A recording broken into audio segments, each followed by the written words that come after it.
श्रीपाद बाब, खंय तरी काल जो तुमी प्रश्न केल्लो, जे हॉट मिक्सिंग जाता 7 करोड सुमार तेतूर यूज जाता, हेजेर खंय तरी लोकल कावन्सिलरान दखल घेवन खंय तरी तुमचे जे तुमी क्वेश्चन केले तेंचे आन्सर केले आनी तुमकां क्रिटिसायज केले हेजेर तुमचें म्हणणें कितें आसा? पळय, कशें आसा, हांवें म्हणलें ना की हांवें अशें म्हणलें ना की हांव डेवलॉपमेंटा अगेन्स्ट आसा म्हणून. हांवें म्हणलां की थंय पायप फुट्टा परतो परतना. हांवें म्हणलां की ती आर्क पळय जी 2 ल्हान आसा ती पयलीं व्हड करा म्हणून. सो हांवें कितें म्हणलां की हो टार जावचे पयलीं ही काम पयलीं करून काडा म्हणून. आनी रस्तो बरो आसा, रस्तो 1-2-3 वर्सां कांयच जावपा ना अशें म्हणलां हांवें. सो ही तर कामां पयलीं जायत आनी ताजे नंतर जर मागीर टार जायत जाल्यार टॅक्स पेयरा पळय जो पयसो आसा तो बरे भशेन त्याचो पयशांचो वापर जातलो अशें हांवें म्हणलां. सो ही गोश्टीक इतलो म्हजेर पर्सनल जावपाची कांयच गरज नासली. आमचो वाड तो कितें आमी डेवलॉपमेंटा आमी कितें आडयतले. डेवलॉपमेंट म्हणटा जावपाक जाय न्हू, पूण कशें आसा, पयशे समज एक बरी हेणें वापरत जाल्यार तेजो सगळ्यांक फायदो जाता ज्या लोकांनी टॅक्स पे केला तांकां. सो हे आतां तुमी म्हणटा हें सगळें जालें, पूण तुमकां खंय तरी हेजो अंदाज ना, खंय तरी तुमकां खंय तरी हेजी आयडिया ना आनी कितें घडटा त्या वाठारांत तुमकां खबर ना, कित्याक तुमी त्या गांवांक आसून तुमी थंय भायर खंय कामां आशिल्ले आनी हे बद्दल तुमकां डेवलॉपमेंटा बद्दल खंय तरी म्हायती कमी आसा अशें तेंचें म्हणणें आसा. ना पळय, तो आतां कशें आहा, तो म्हणटलोच हांव भायर आसलो म्हणून. हांव भायर कितें आसलो, हांव म्हजें पोट भरपाक भायर गेल्लो, हांव म्हजी फॅमिली सपोर्ट करपाक भायर गेल्लो. ताका तर दिसतालें हांव भायर आसलो म्हणून ताणें म्हाका जॉब दिवन म्हाका हांगा दवरचो आसलेलो. बरें, आमी जेन्ना भायर आसले ते आमगे घराचें मत पडलें ना ताका. 4 टर्म तो हें आसा, कावन्सिलर आसा. 4 टर्म आमच्या घराची ताका मत पडलें नात. बरें, तो म्हणटा हांव मडगांव रावता म्हणून. आतां हांव गोंयांत सेटल जाल्यार 7 वर्सां जालीं आनी 7 वर्सां हांव केपेंच आसा. आनी भायर साकून पळय जे हांवें कश्ट करून पळय जे हांवें पयशे हाडले ते पयशे हांवें केप्यांकूय इन्वेस्ट केले. केप्यां एक आमचे गांव भाव आमचे केपेंचे लोक आसा तांचे खातीर हांवें बरे पैकी एक निवळ अशें सुंदर अशें रेस्टॉरंट उबी केलें. कित्याक केपें आमकां बरेंशें फॅमिली रेस्टॉरंट नासलेलें.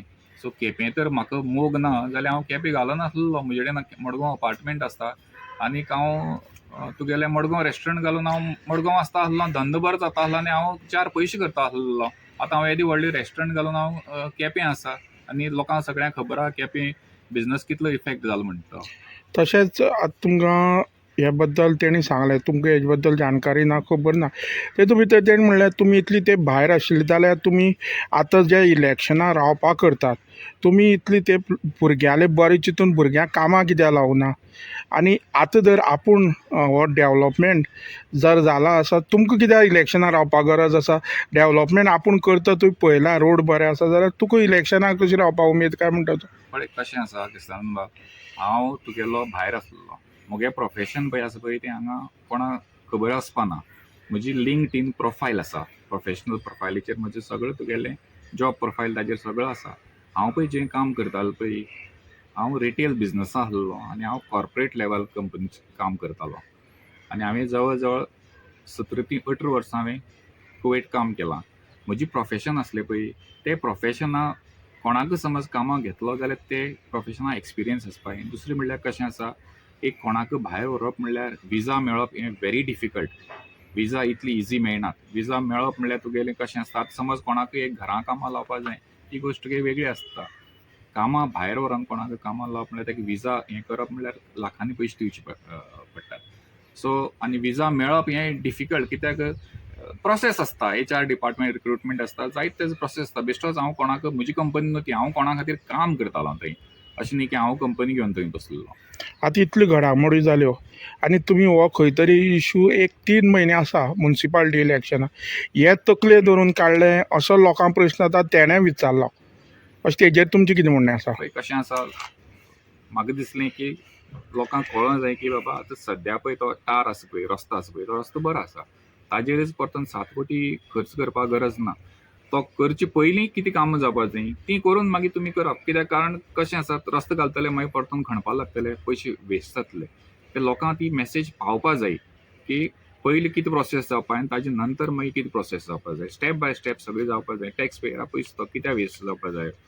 आतां लास्ट क्वेश्चन म्हणल्यार तुमी म्युन्सिपाल्टी इलेक्शन कॉन्टेस्ट करतले काय ना? हय, कशें आसा, म्हाका दिसता आतां की बेश्टेंच तुगेलें उलोवन फायदो ना. कितें तरी करपा जाय लोकां खातीर, समाजा खातीर कितें तरी बरें करपा जाय. म्हाका दिसलें की जो पर्यंत हांव तितूंत भितर सरना तो पर्यंत म्हाका कितें लोकांची सेवा करपाक म्हाका ऑपॉर्च्युनिटी मेळपा ना. सो तेन्ना म्हाका दिसलें की आतां फुडें सरप, इलेक्शन कंटेस्ट करप, जिखप आनी लोकां खातीर कितें काम करप अशें दिसलें म्हाका, म्हणून हांव फुडें सरलां.